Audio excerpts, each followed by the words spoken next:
तो hello guys, आप सबका स्वागत है मेरे एक और gaming YouTube slash story telling video में। तो आज हम कंटिन्यू करने वाले हैं ओमेगा यूनिवर्स पार्ट 2, जिसमें मैं एक्सप्लेन कर रहा था स्टोरी। तो एक्सप्लेन मतलब मेरी खुद की स्टोरी है, उसको ही मैं बता रहा हूँ आपको, स्टोरी टेलिंग करने वाला हूँ। तो कंटिन्यू करते हैं जहाँ से हमने पिछला पार्ट छोड़ा था। उससे पहले थोड़ा एक ब्रीफ रिव्यू दे देता हूँ आपको। और उसका रिव्यू है कि अपना मेन कैरेक्टर का नाम है बिट्टू, लेकिन उसका रियल शॉर्ट फॉर्म में उसको बिट्टू बोलते हैं। लेकिन शॉर्ट फॉर्म मतलब घर पे सब निकनेम से उसको बिट्टू बुलाते हैं, लेकिन उसका रियल नाम है जय जय सिंह। तो अभी हम कंटिन्यू करते हैं। पिछले पार्ट में हमने जैसे कि सुना कि जो हमारे मॉन्स्टर्स हैं, अगर वो किसी को काट लें तो वो भी मॉन्स्टर बन जाते हैं। तो कहाँ पे था पिछले पार्ट में? हाँ, तो जैसे कि हमारे बिट्टू को बोला उसके चाचा ने, मतलब छोटू ने, छोटू का भी नाम अभी चेंज कर देंगे, उसका नाम है विजय सिंह। तो हम उसको विजय बुलाएंगे। तो विजय ने जैसे हमको पिछले पार्ट में बताया था, तो वहीं से कंटिन्यू कर रहे हैं अभी। तो विजय की बात सुनकर हमारे जो जय है वो बहुत ही ज़्यादा घबरा गया था। वो सोच रहा था कि मैं इस जगह से कैसे ना कैसे निकलना चाहता हूँ। तभी यहाँ पे एकदम से 12 बजे के बाद में 1 बजे के आसपास एक घंटी की आवाज़ आती है। डन, डन करके 3 बार घंटी आवाज़ करती है। ये सुनकर हमारा जो जय है वो अपना चाचा से पूछता है कि क्या हुआ? ये किस चीज़ की आवाज़ थी? तो चाचा बोलते हैं कि ये जो आवाज़ थी, ये घंटी की आवाज़ थी। ये घंटी की जैसे ही आवाज़ आती है, यहाँ पे जो दानव या फिर राक्षस जो भी बोल लो, वो एकदम से हमले करना शुरू कर देते हैं। तो अभी हम जल्दी से बेसमेंट में घुस जाते हैं। ये बोलकर वो और उसका चाचा दोनों बेसमेंट के अंदर कूद जाते हैं। चाचा वैसे भी उसका छोटा है पूरा, अगर आपको कहानी पहले से सुनना है तो इसका पार्ट 1 देख लो। और अभी पार्ट 2 में कंटिन्यू कर रहा हूँ। डिस्क्रिप्शन में आपको पार्ट 1 का लिंक मिल जाएगा, ओके? तो वो दोनों जैसे ही बेसमेंट के अंदर कूदते हैं, वो बेसमेंट का दरवाज़ा बंद कर देते हैं और तभी उनका दरवाज़े ज़ोर-ज़ोर से बजना शुरू हो जाते हैं। ज़ोर-ज़ोर से बजते रहते हैं, लेकिन कोई बाहर नहीं दिखता। तो अपना जय जो है उसके चाचा से पूछता है कि ये क्या हो रहा है चाचा? ये सब मुझे कुछ भी समझ में नहीं आ रहा। आप यहाँ पे कैसे फँसे? ये सब मेरे को कुछ भी समझ में नहीं आ रहा। पिछली बार आपने थोड़ी देर पहले मेरे को समझाया था, लेकिन मेरे को डर के मारे कुछ भी ना समझ में आ रहा है, ना कुछ पल्ले पड़ रहा है। तो उसके चाचा बोले, "शांति रखो, अभी के लिए शांति रखो। मैं तुम्हारे को बाद में बताऊँगा क्या है, क्या नहीं है करके।" तो ऐसा करके वो लोग वहाँ पे सो जाते हैं रात को। पूरी रात सोते रहते हैं। उसके बाद में एक इंसिडेंस ये हो गया कि अभी जो है, पहले रात नहीं होती, दिन नहीं होता था। लेकिन आज क्या हुआ कि आज सूरज निकला है। तो उसके चाचा को तरफ देख के उस जय बोलता है कि आप झूठ बोल रहे थे। क्या आपने नहीं देखा? कल रात को रात थी और अभी सुबह हो चुकी है। तो उसका चाचा बोला, ये तो मेरे को भी नहीं मालूम जय, लेकिन मैंने सच में सच बोला था। और तू ही देख, यहाँ पे रात से दिन हो चुकी है। इतने समय से हम लोग रात ही रात देख रहे थे।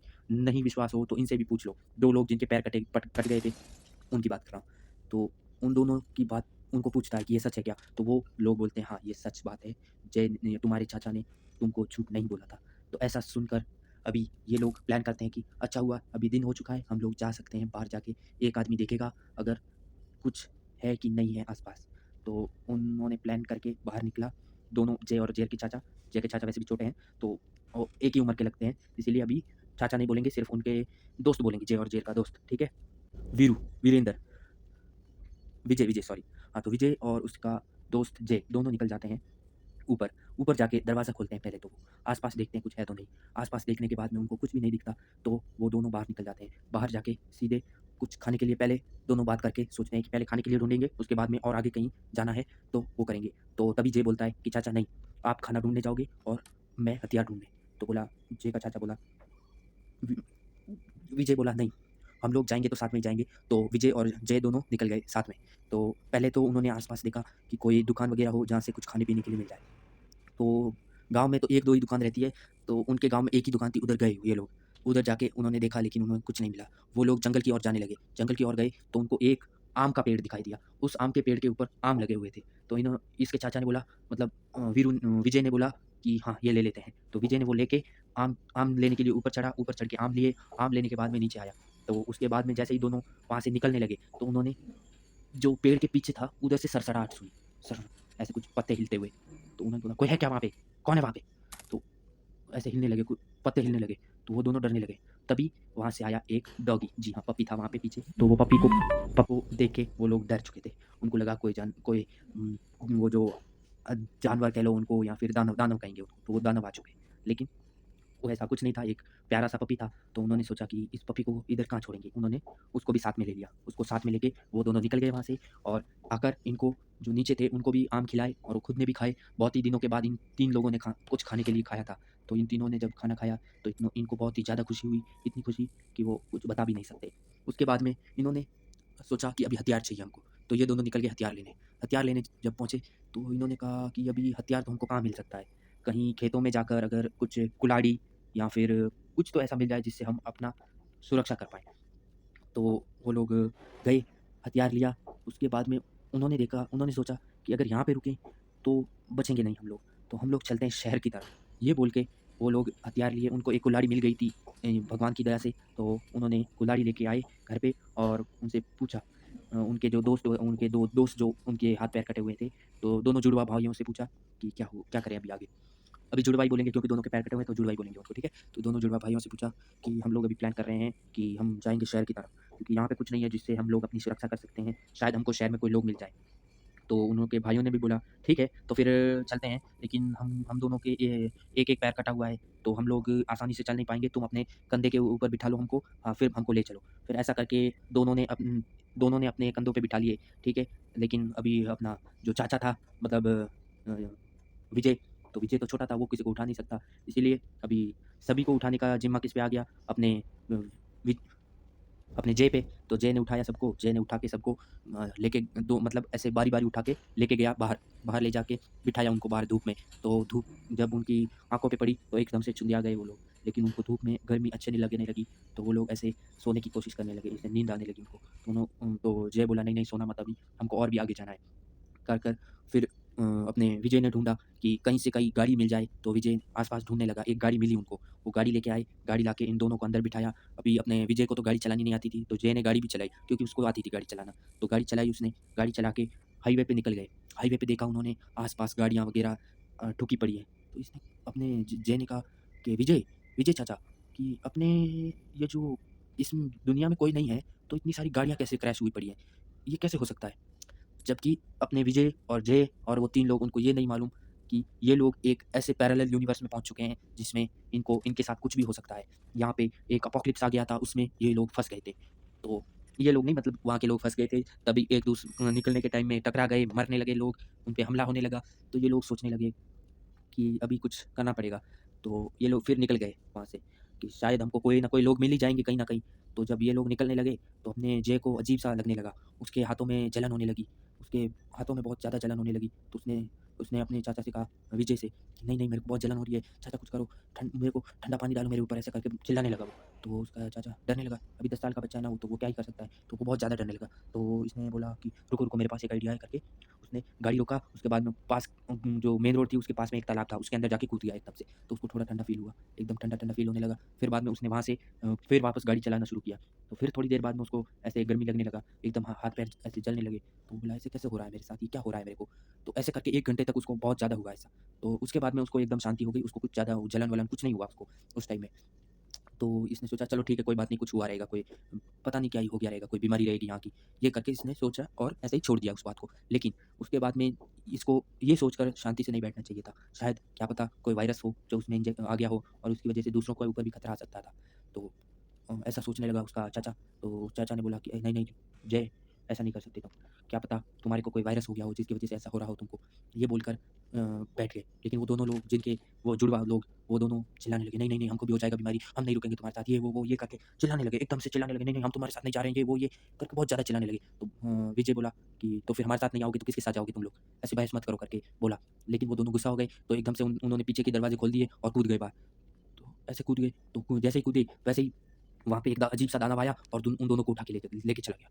उनको उठा के खींच के ऐसे मतलब उनके पैर पकड़ के जो दो पैर मतलब दोनों पैर थोड़ी कट गए थे, एक ही पैर कटा था ना, तो जो ब बचा हुआ पैर था उसको खींच के इनको दोनों को ले जाने लगा। तो ये अभी जय और विजय दोनों डरने लगे कि अभी क्या करें हम लोग? ऐसे करके खौफ में आ गए पूरी तरह। लेकिन उन्होंने एक काम अच्छा किया कि वो उस रास्ते से बाहर नहीं उतरे, मतलब गाड़ी से बाहर नहीं उतरे और फिर उन्होंने सोचा कि अभी इनका कुछ नहीं हो सकता, इनको वो दानव खा जाएगा करके उन्होंने उन दोनों को उधर ही छोड़ के चला गया वो दोनों गाड़ी लेके।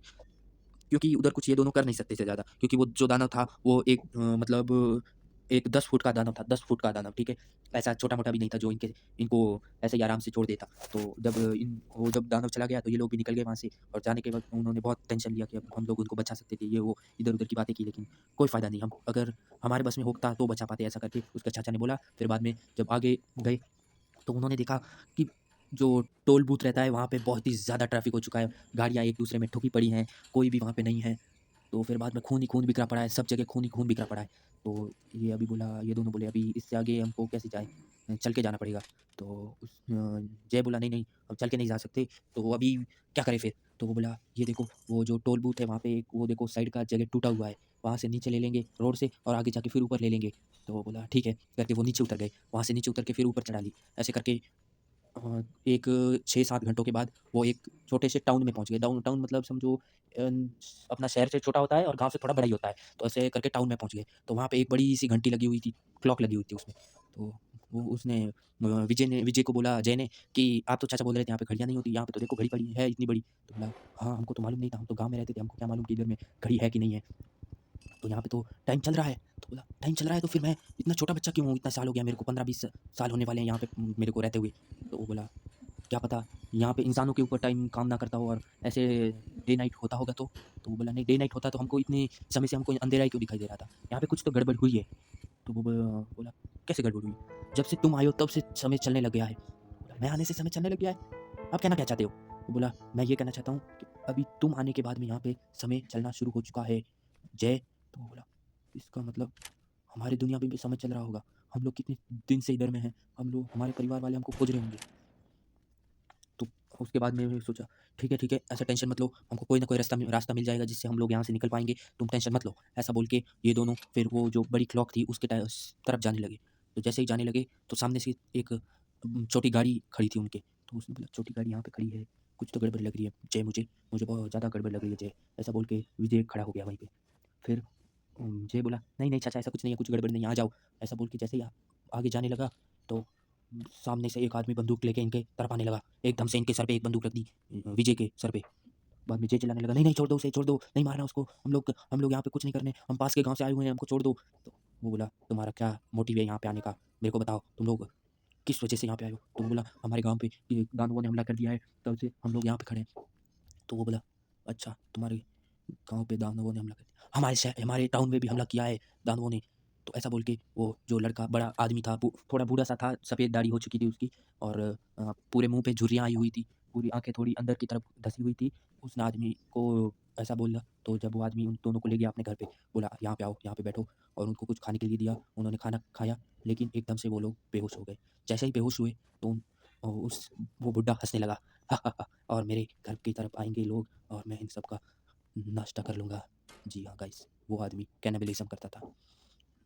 क्या क्या होगा जय और विजय का?